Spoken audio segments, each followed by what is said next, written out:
Dito tayo ngayon sa Pili Camarines Water Sports Complex at siyempre gamit pa rin natin yung FKM. Ayun yung kapwa natin FKM na user. Ayos? O, di ba? So dito muna tayo sa man-made lake ng CWC. So ayan, ito yung Lago del Rey.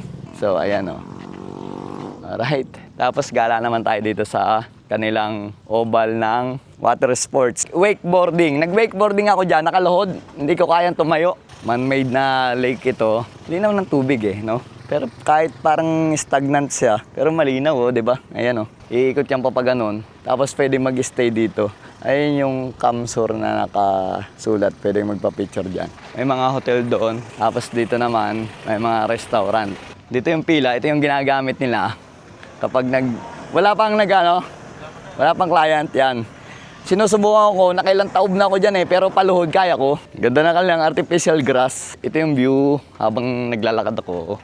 Tapos meron dito mga cottages. Pagdating dito, medyo familiar na ako. Dahil dito dati, nakapanliko na ako Tapos doon may mga cottage, tapos may room doon. Pwede kang mag-stay overnight. So ayan, sa mga gustong pumunta, matatagpuan lang to sa Pili Camarines sa unahan ng Naga. CWC, Camsor Water Sports Complex. Alright.